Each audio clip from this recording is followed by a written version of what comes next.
Hey everybody, it's Kat, and I want to welcome you to this episode of Backstory Sessions.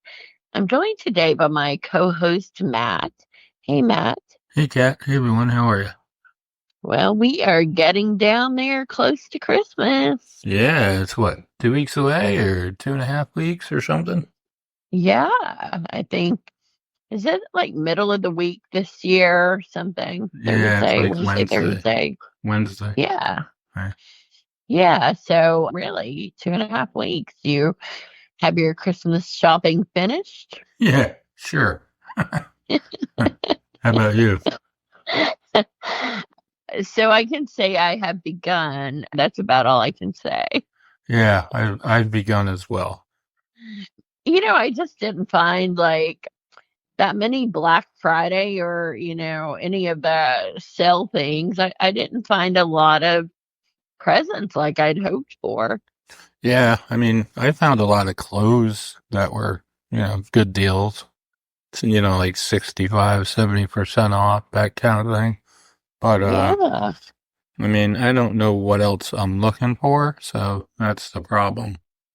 Well, I'm in like several of these different groups of shopping people and whatever, but I don't know. It was just like, in a way, it was like just nothing jumped out at me, and I'm kind of that kind of shopper too. Like, I just am thinking, I will know when I see it that, this is the gift or whatever. So, Right, yeah. I just didn't see, I saw one thing really that I thought, okay, yeah, this is a gift for this person. So Hmm. that's it. Alrighty. Well, at least you got one done, right? Yeah, one's off the list. There you go. And if they hate it, that's what Boxing Day is for, right? Yeah, that's true. Or whatever it's called here.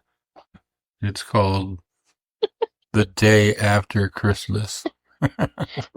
Return Day. Yes, yes. The day you don't Okay, want to go to the mall. that's right. Hmm.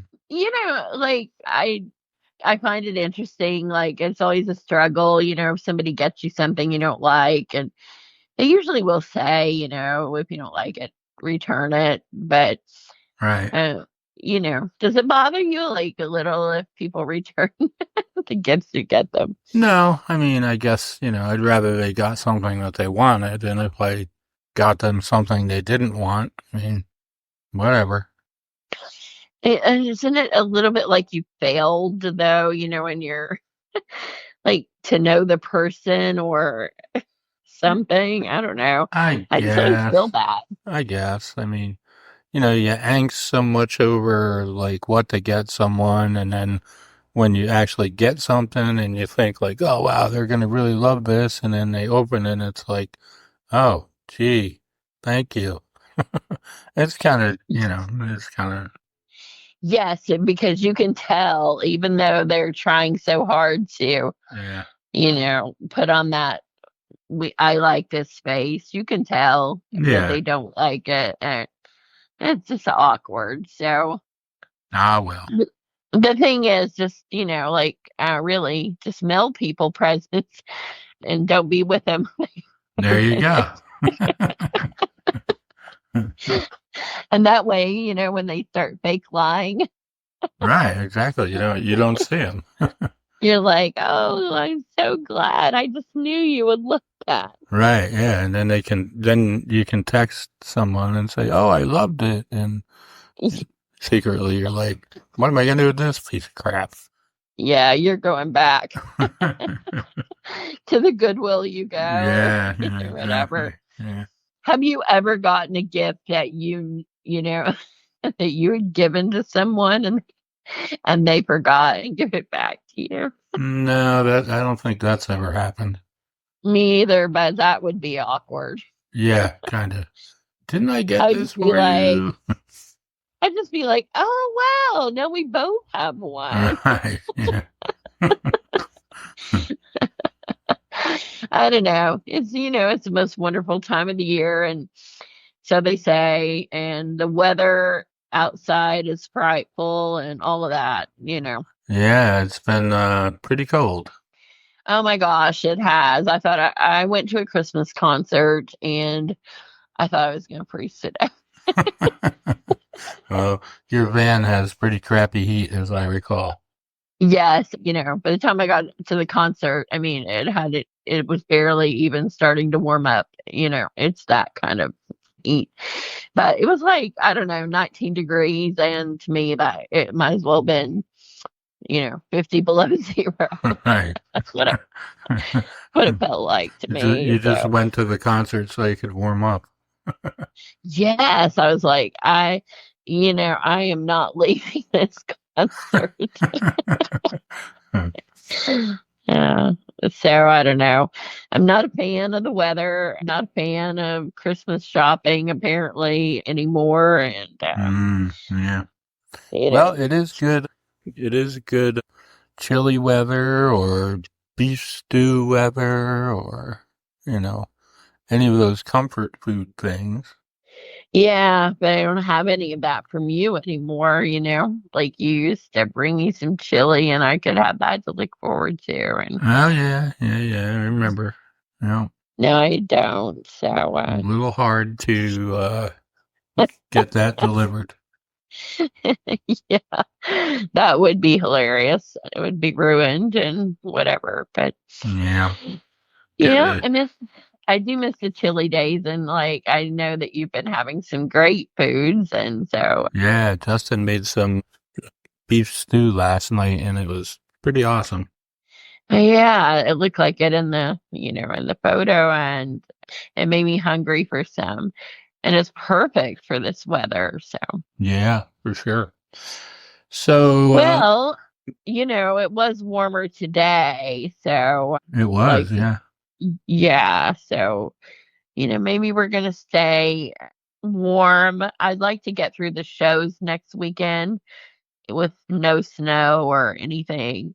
So I know we are here in Pennsylvania. It's going to be warmer, but it's going to be rain, of course. Of course. I think Wednesday it's supposed to be like 57, but raining all day. And then Thursday it goes back down to 33, and then at night it's like 18 or something like that. Well, update us because you got the big, okay, so we've got a big weekend. Friday, kick off the weekend because that's your Christmas party. Oh, yes, my company Christmas party. Yeah. Yes. So update us on, your attire and what you've decided. So, yeah, I decided to go with, you know, I guess more of a suit type outfit. And I ordered something, and the jacket is actually too small. It's like one size too small. So I ordered something else, and we'll see if it gets here on time. Well, and you have gone with the classic black. Yeah, yeah. Yeah.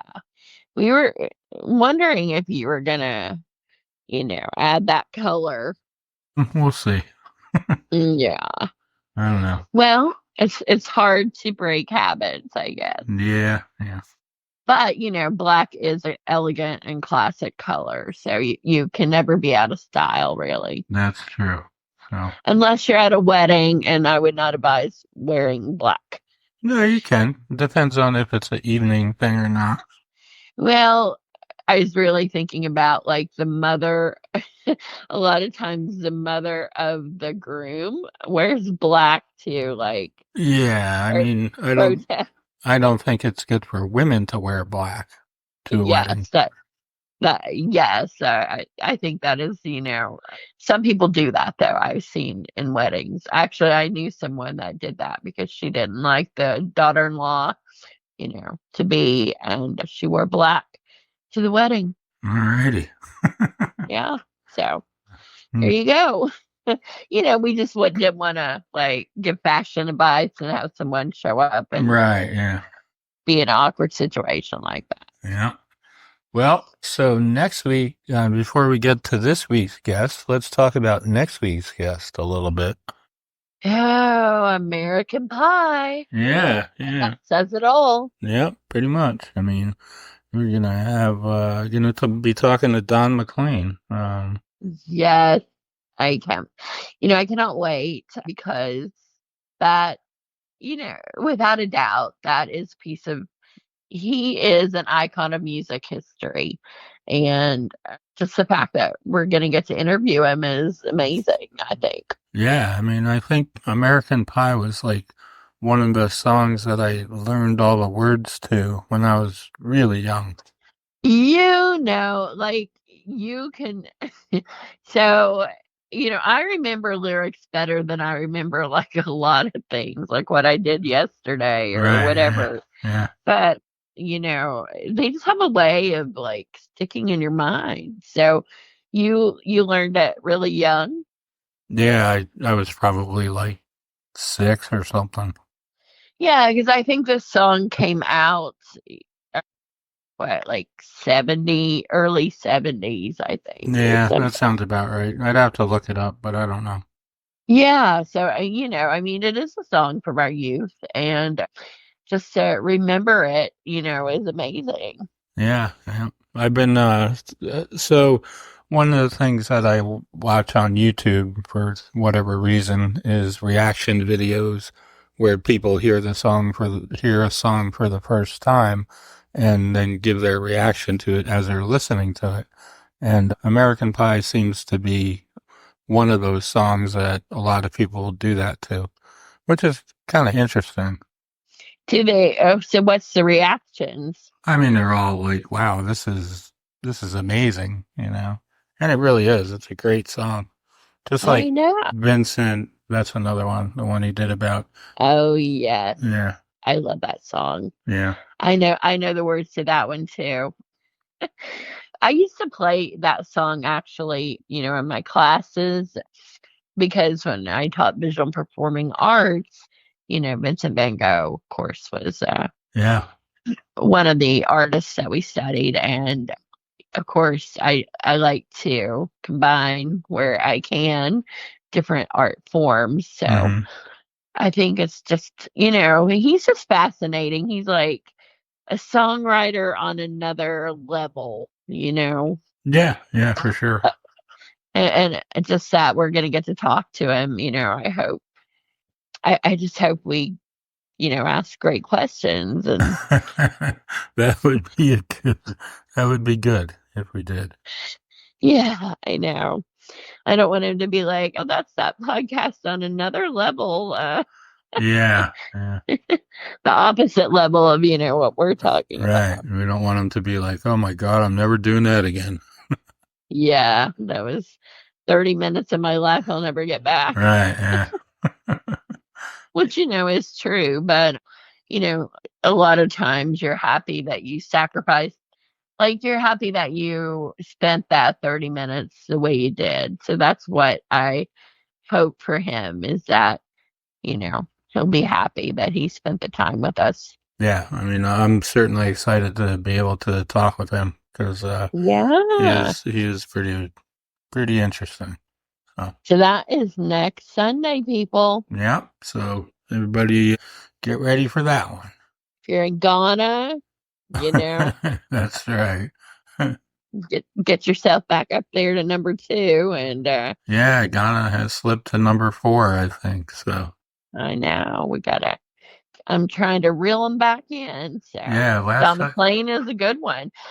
And, he does a lot of concerts overseas. So Yeah, I feel, he is obviously has global appeal. yeah, And yeah. I mean, the last I saw, Ghana and Nigeria were tied for 4th. all So right. Well, we welcome them back. hmm. All right. So this week we're talking to. Well, I had one more thing to say before we are talking to Grayson Russell. Okay.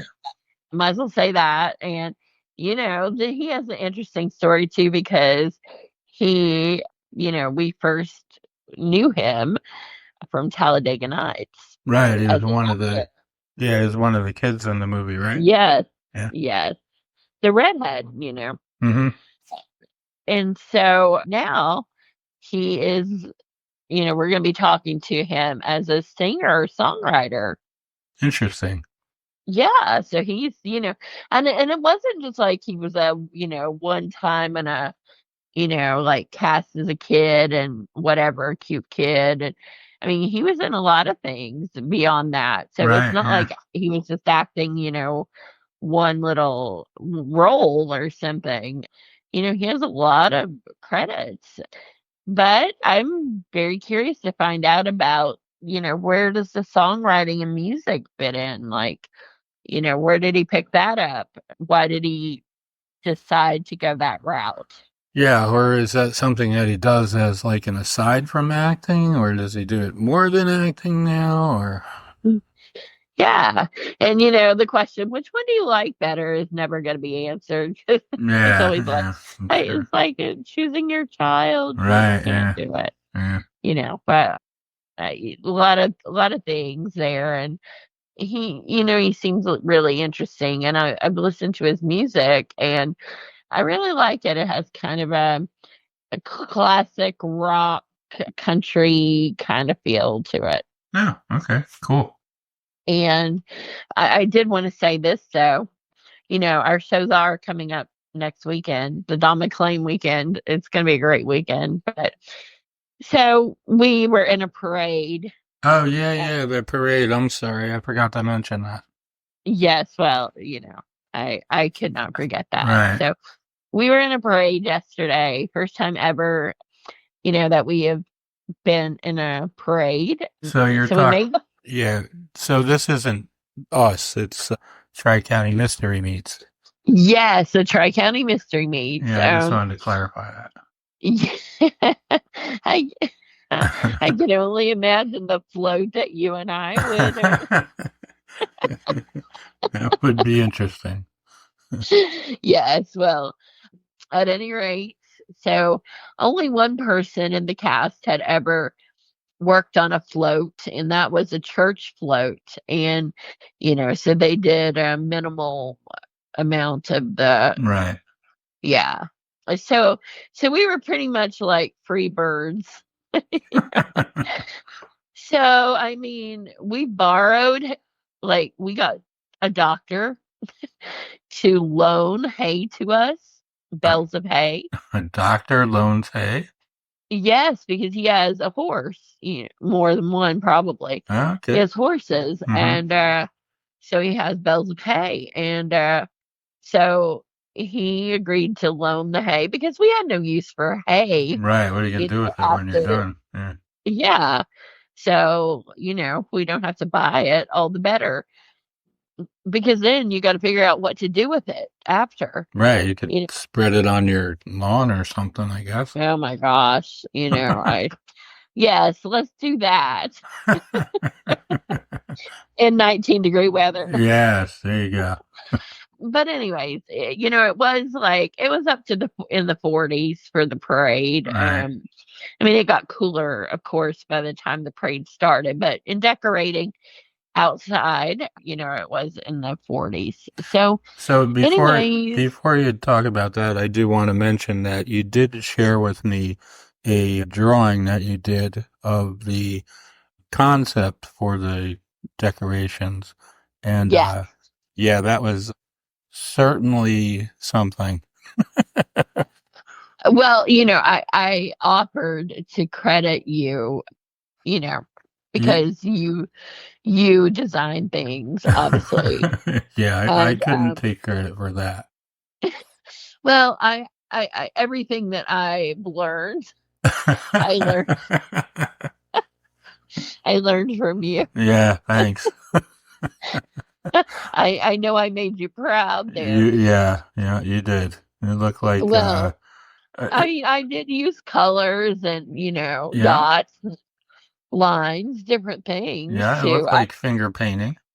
Yeah, well, I mean, it was because, that's what I have to work with. I don't have the big, like, CAD programs and such like you have. Right, yeah. Well, But, I feel like it got the message across. It's like CAD for dummies or something.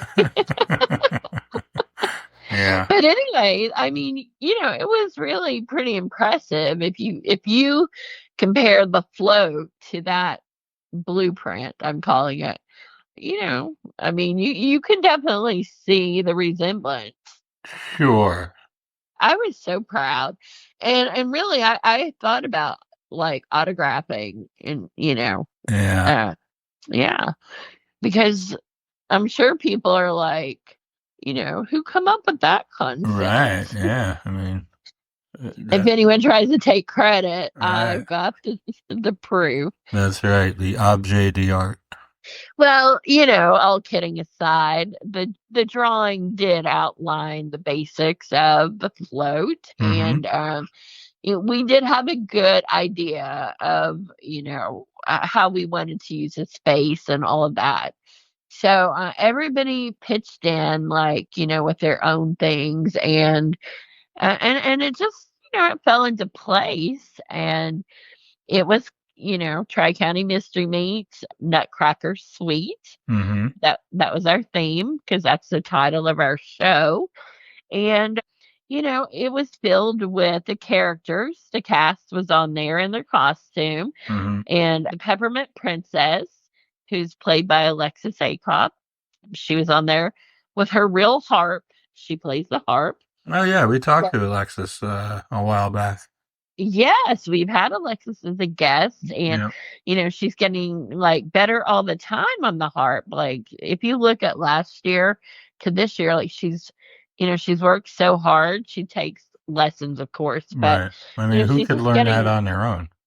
Yeah, and she's just a wonderfully talented actress and singer and harpist as well. But so anyways, so we had the real harp on there, and we had jingle bells, we had hay, and we had a Christmas tree made out of a mannequin, Oh you know, yeah, yeah.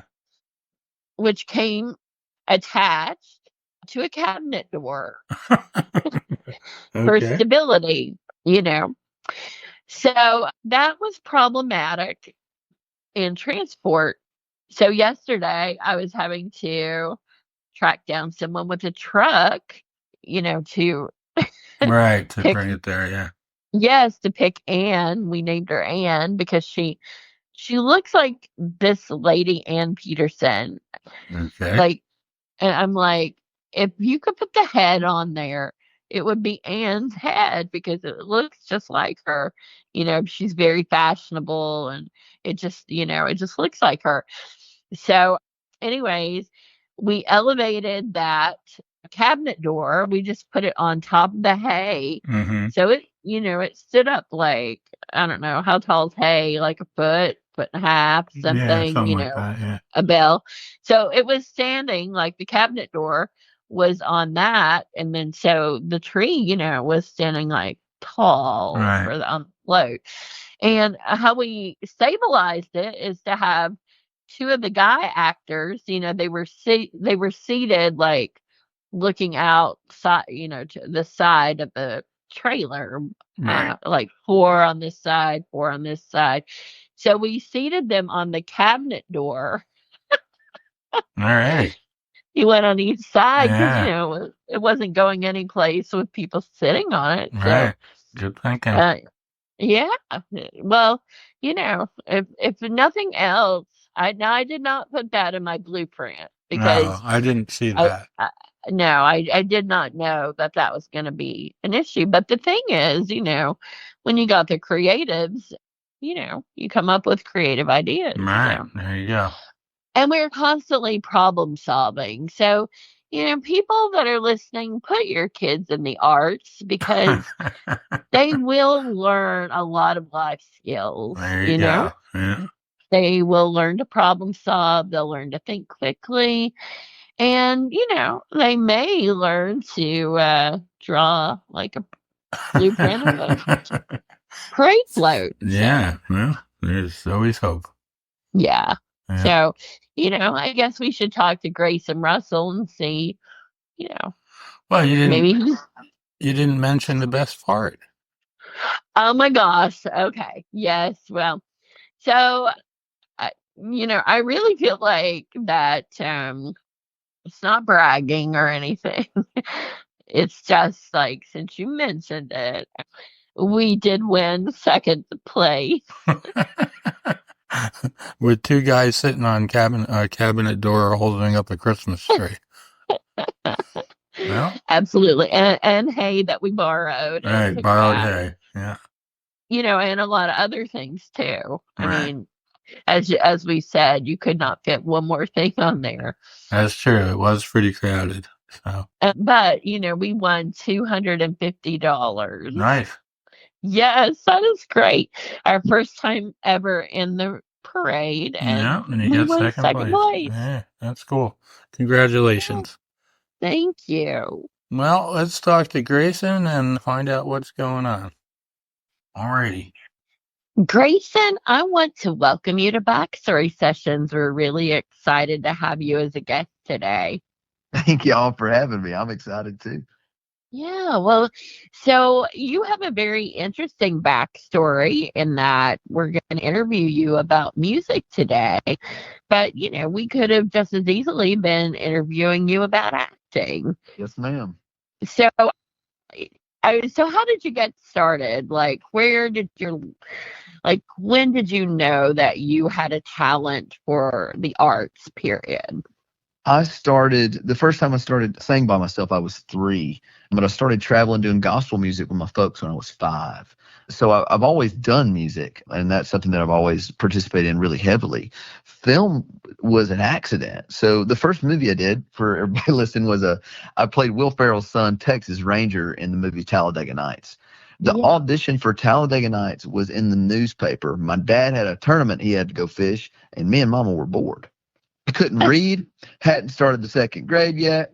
I had done some commercials, but it was for like the local car dealership that used the cheer squad, like it wasn't a big, I had more or less no acting experience at all whatsoever. And when we finished the film, Michael Hart Duncan, the big guy from The Green Mile and Scorpion King, who was in Talladega Nights, Aw. he set me up with his manager, and that's how I was able to stay in the business. When I was 7, the same time we were doing Talladega Nights, I had my first band. We sang solely Bee Gees music, and "Have a Nice Day" by Bon Jovi. That was the only exception. And I've had bands my whole life. I put together the crew that I play with now, a Southern rock band I put together in college 7 years ago, and these guys have traveled and supported me through all kinds of shows and venues and seasons of life, and I wouldn't trade it for the world. And so that is quite the story, of being in music and then accidentally getting into acting and Yes, ma'am. uh, going through, like, it just sounds like different genres of music. Where where did you make the decision, okay, this is going to be a career? Film landed in my lap, and that was something that I couldn't deny at that point, that okay, this is what I'm supposed to be doing. This is a piece of my calling here. My purpose on this planet is to work, or an extent of that purpose is to work in the film industry as an actor. Music was something that I couldn't deny, and that was ingrained in me from, as a child, like, this is what I want to do. Film happened to be a really interesting byproduct in that realm coming up. But like I said, I started touring with this crew about 7 years ago. And about 4 years ago, I started writing.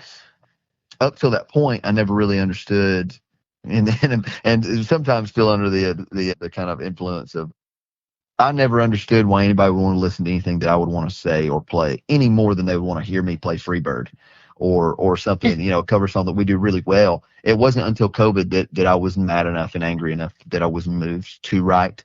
And that process took about 15 minutes, and it was a song that I'm still incredibly proud of. And went, oh, okay, all right, this is happening now. And over the past 4 years, we've weaved, songs that have come out of a dozen different heartbreaks into our sets, and have been fortunate enough to really see them take hold and really have a tangible effect on people. And at that point, I was like, okay, we need to get this on celluloid and lean into it, because it's what I've wanted to do my whole life.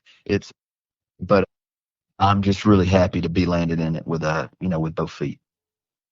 So you grew up in Alabama?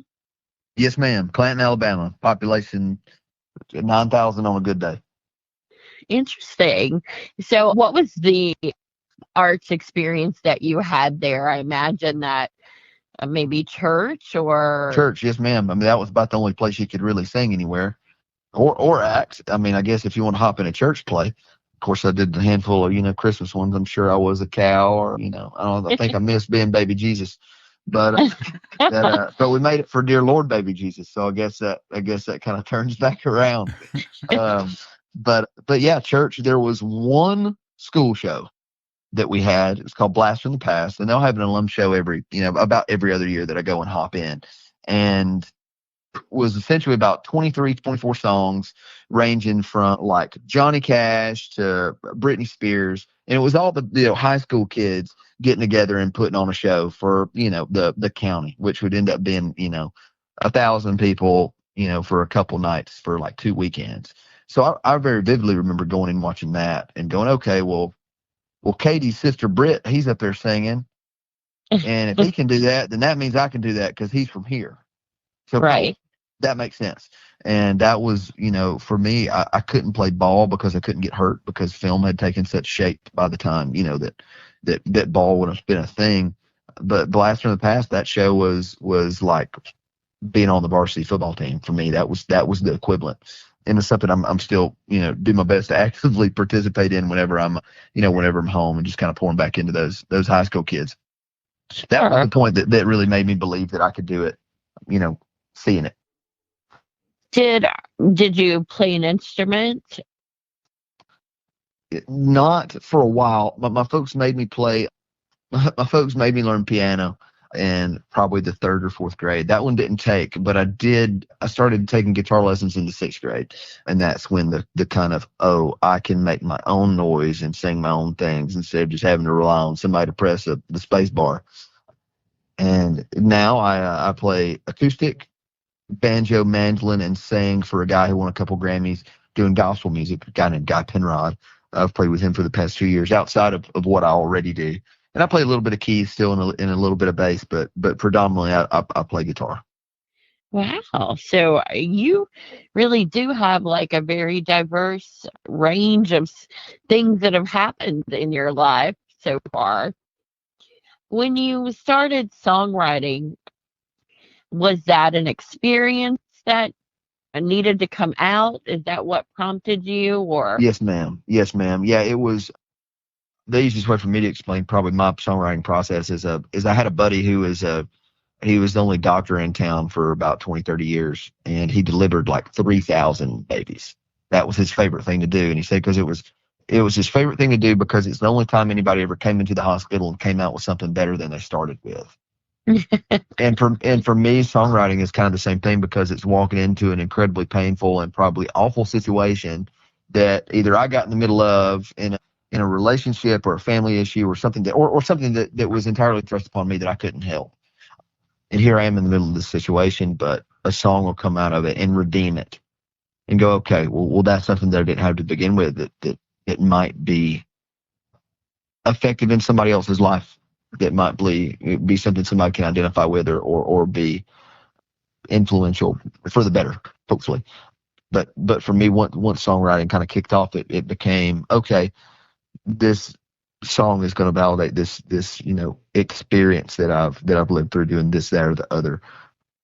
And it's just really incredible to watch, from a stage, watch people laugh about something that's happened that you're expressing through a song, or cry, or dance, or however they feel moved, as long as they get to moving. And it's been an incredible experience watching that take place. So because it's based on some experience, do you think that makes the song come out like so fast? Absolutely. Yeah, I mean, some songs, most of them only take about 15, 20 minutes for me. There might be ones that might take 2 or 3 hours, but then there are other songs, or some called I'm Going to Leave, that I had all the ammo for the first verse, but it took me a year to have the life experience to make the second verse happen. So there's some things that it all kind of, there's not a real rhyme or reason as to the pattern of how it all works out for me. Usually I get the lyric and the melody at the same time, and then just build off of that. But writing is something that's usually a particularly emotional experience for me. So I don't like to write until I know I'm ready to, until I know it's like it's almost like I've got a cup that's overflowing, and I gotta do something about it. And then I'll sit and write, and it'll all kind of just come pouring out. But there has to be a certain build up for me for it to come out, and it be, something that isn't forced, and is something that's genuinely authentic. So you're not this songwriter that every day is like, I have to write a song Oh, today. Or yeah, no, ma'am, no, and it might make me a more proficient writer as far as my syntax and structure, and that's something that I do try to work on. But the last thing I want right now is be a guy that gets paid to go in and write a song every day. Even though I love the process of writing with other people, that's something that for me is very sacred, and I don't want to be doing that 9 to 5. Nor do I want to put my body, my frame, through what it has taken me in the past to write, to put myself through that every day. I'm all right. yeah. Well, so how do you describe your music that you write? Is it storytelling set to music, or More or less, sometimes. I mean, I consider most of them cautionary tales, but sound wise, we land somewhere between Leonard Skinner and U2. That's how I kind of try to describe it to people, which ends up being a bit of a wide net. But yeah, I mean, it's really just this what will be, ultimately this album is just a snapshot of what, I've lived through the past 4 or 5 years, the good, the bad, the ugly, for sure and for certain. Me operating at the height of my career and personal goals, and then being in absolute holes, and trying to get out of it. It's it's a pretty wide net as far as the content, but it's something that I'm really proud of.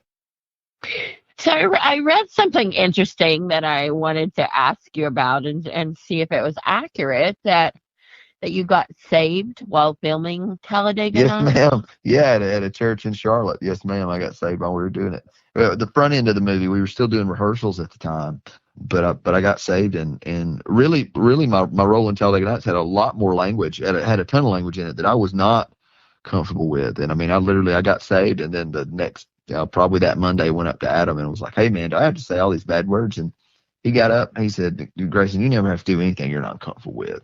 They took all the language, gave it to Houston, who played my brother, and I had a fantastic time.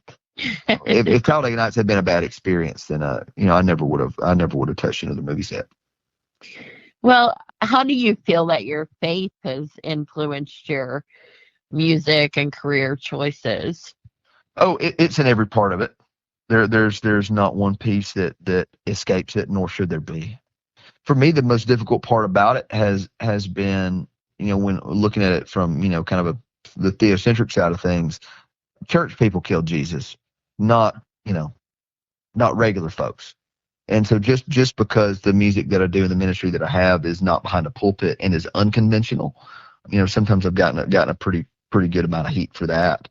So even down to the songs that I write or the roles that I pick, when it comes down to it, would you rather have somebody that, does believe and is working for the greater good in those situations and in those dark spots, or not? That's what it comes down to. And so I've caught, heat at different points in my life and my career for the songs that I do or the roles that I've played. But when it comes down to it, that's my ministry in those situations and in those places.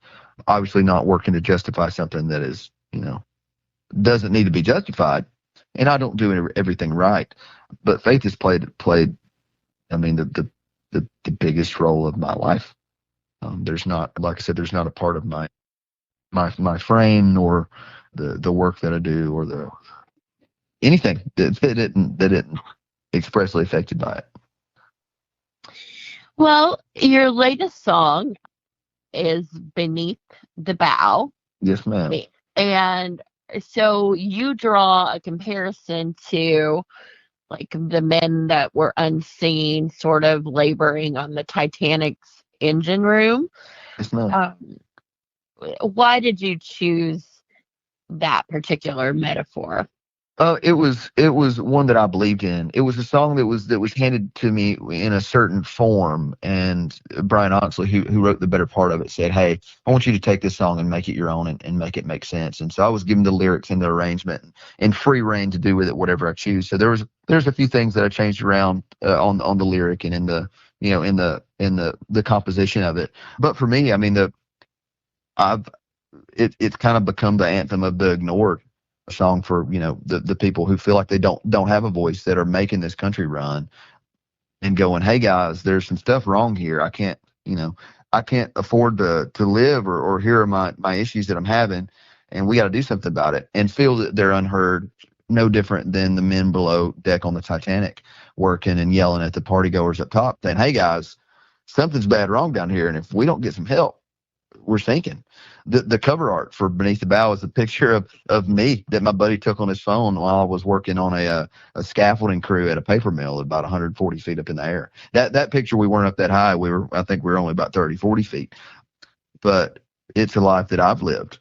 I've tried very hard I've written every song on the record that isn't a cover, but tried very hard to write about things that I've lived through. I don't really know how to write things that I haven't walk through the middle of. I think anything outside of that is just not authentic. And Beneath the Bow is a song that I believe in. I think it's one that a lot of people can identify with and hopefully get something out of and maybe learn something from, because ultimately the ship did sink because nobody listened to the people that was helping it run. And it's no different than, like I said, it's a cautionary tale. Well, you mentioned that your acting career, that there was someone that helped you with that was a celebrity already. Yes, ma'am. And he, I guess, then would be like the people up on the top of the Titanic.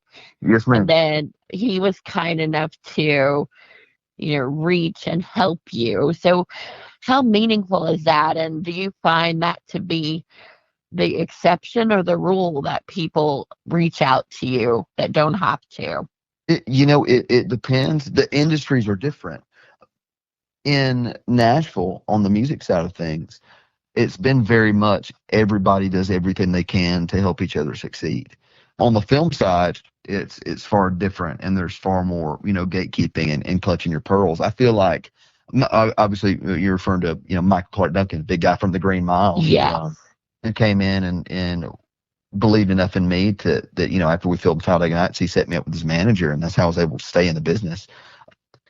I feel like that was probably an exception to the rule, but Talladega Nights is big enough that I think somebody might have reached out, but it wouldn't have been somebody that had really witnessed me work and believed in me and saw what I could do firsthand. And so I think with music, it's more the rule, and with film, it was definitely the exception. Interesting. So the message is very powerful. I listened to the song, and the inspiration, like, what does it mean to you personally, and what does it mean to you, that the impact that it's going to have on other people when they hear it? It's one that grabbed me immediately when I heard part of the demo of it. And for me, the most rewarding, most gratifying thing that I've ever really experienced with these songs is having people come up out of the audience and be like, hey man, I work Beneath the Bow. That's me.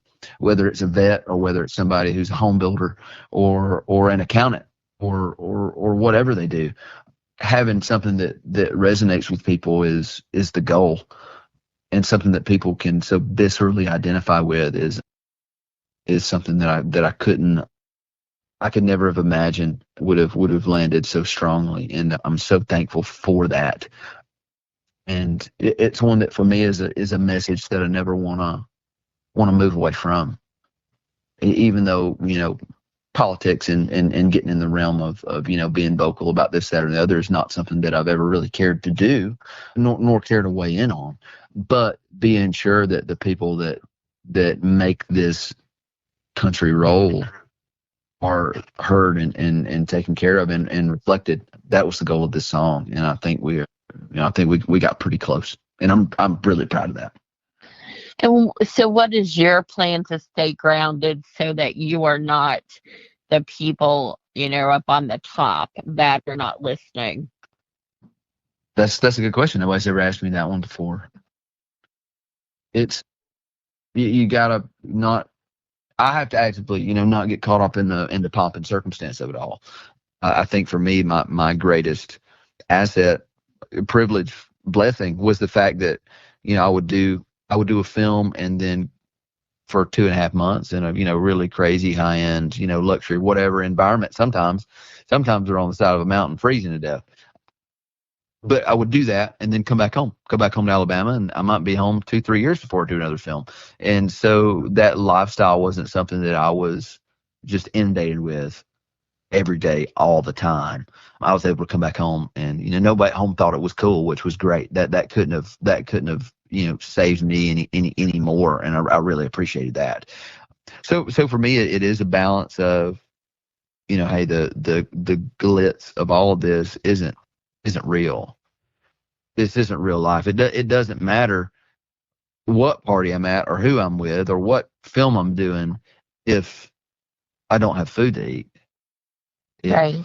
if I can't afford to put gas in the car, or if somebody don't make the gas, or if what does all this matter if I'm freezing to death because there's holes in my roof that I can't fix without some help? And who is going to help me? It's going to be somebody that's working from the neck down. It's going to be somebody who's working beneath the bow, keeping this thing rolling. And for me, it's always been very active part to not get get used to that end of the world. Granted, I've never really spent a lot of time in my personal life with with that kind of crowd. It's always been the other way around, and do my best to keep it that way. All right, Matt, what do you think of this? It's a pretty interesting story. I'm curious. uh, So, are you big in social media? Sir? Are you big in social media? Oh, I do my best to be. I Yeah. run about 60,000 across all my platforms grand total. So it isn't near as much as some. It's more than others, but that's primarily what I'm doing when I'm not doing nothing else. Is trying to push music that way. How many shows are you doing, like, on a, monthly basis? How many shows are you doing? It just depends. It's been slow right now because I've just come off this TV show. Right. So I kind of blacked out everything from September to November. And then I'll probably hop on the road, like I said, with the guy that I play with that won a couple Grammys. I'll probably hop on with him for the month of December doing Christmas shows. Mm-hmm. And really, I won't start scheduling stuff out next year until about May, because that's when I'll come off the second lap of the TV show. And then we'll hit it hard. We've got one show on the books right now that'll run about 35,000 people up in Oshkosh. We play that every year. Nice. This will be, I guess, your number 4. But as far as Nashville's concerned, I mean, I can play 2 or 3 places a night Yeah. or a week if I want to. I've got a spot I'll go play at tomorrow for a big kind of celebration thing downtown. But yeah, trying to right now just focusing on getting these singles out and being sure that they're getting heard as best we can, and then we'll hit the road with it probably about May. Did you have a plan B? Sir? Did you have a plan B? Like I've got a master's in clinical mental health counseling, Okay. but that's really been more off of just keeping myself out of trouble and knowing how I can help people in this particular process. But for me, it's Wembley or bust. Yeah. And if I bust, then I'll be, I can run a scaffold crew pretty well. I know that. I know that I love to work with horses, and I know that I'm pretty good at laying hardwood flooring. And if that ends up being my lot, I can make that happen. I'll be happy doing it. But I don't want to be, in my 60s, 70s, sitting on the porch going, man, I wish I had. Yeah. I wish I had, put everything into it now. And that's what I'm doing. And if it doesn't work, it doesn't work. I wholeheartedly believe that it will, because I believe it's what I'm called to do. But if that changes, it changes. And that's beyond me, and that's all above my pay grade.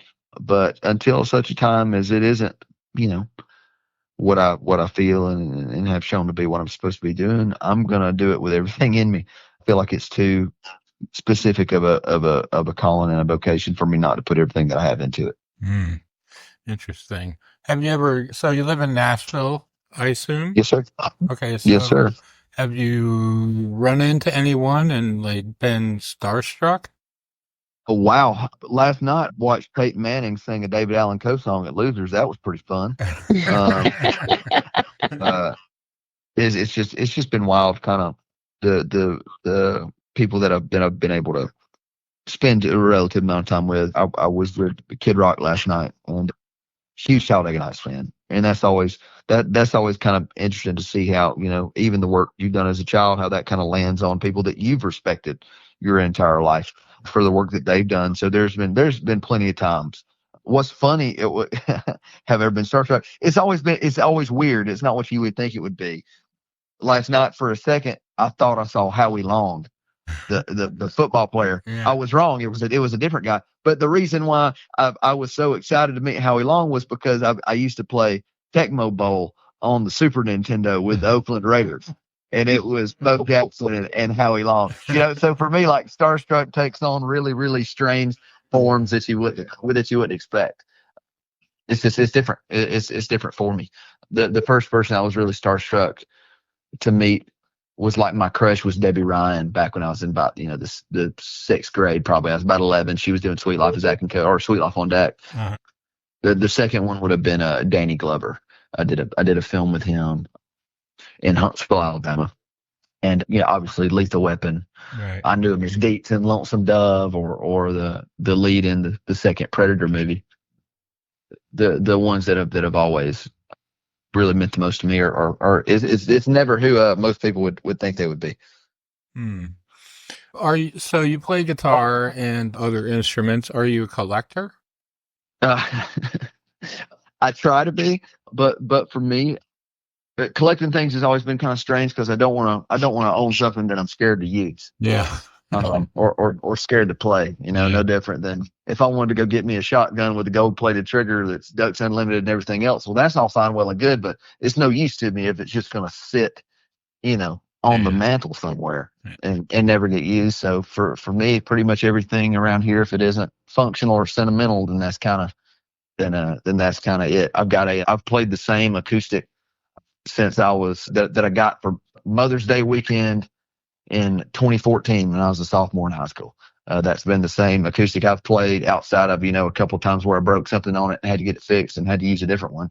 I've played the same rig since I was in high school, and I'm, pushing, 14 years to 40. Have you named it? Have you named your guitar? No, no, it's just my guitar. Okay. It's just my guitar. Some people, they get all sentimental and name it and whatever. Yeah.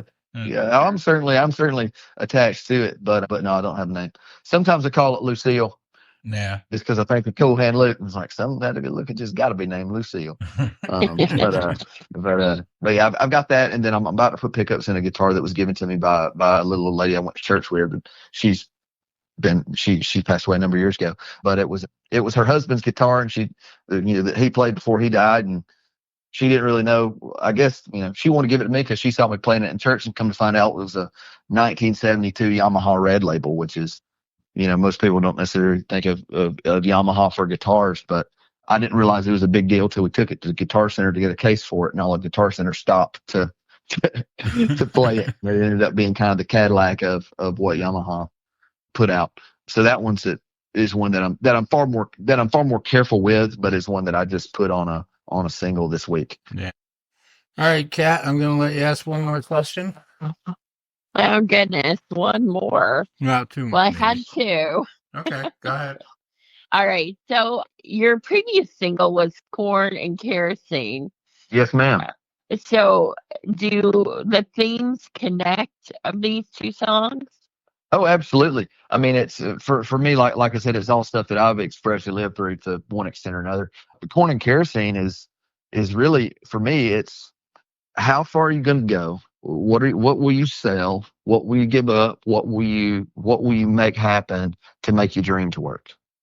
What am I going to have to get rid of to pay my band to make this thing happen? No different than, my grandparents, granddad selling drugs, or my great granddad, running liquor in the 40s to make his dreams happen, to provide for his family. What are you going to do? How far will you go? How hard will you push to make it happen? That's what Corn and Kerosene's about. It's as much of a it's as much of a working man song as Beneath the Bow is. It's just a little more fun to you might get a speeding ticket listening to that one compared to Beneath the Bow. Beneath the Bow makes you go stare at a wall for a little while sometimes. Yeah. So I guess my last question then will be, what have you learned about yourself from writing these two songs in particular? I've learned that I can do it. I have far more faith and confidence in myself. Self awareness can be tough sometimes when you, like I said, I got a master's in clinical mental health counseling. So, self awareness is key in working through or overcoming anything. But the problem is when you become aware of the certain things that you have going on, whether it's emotionally or physically or in a work environment or wherever, then you begin to overanalyze things, and you can come down on it a little too hard when it I saw a guy talking yesterday about songwriting. He said, "You're a songwriter.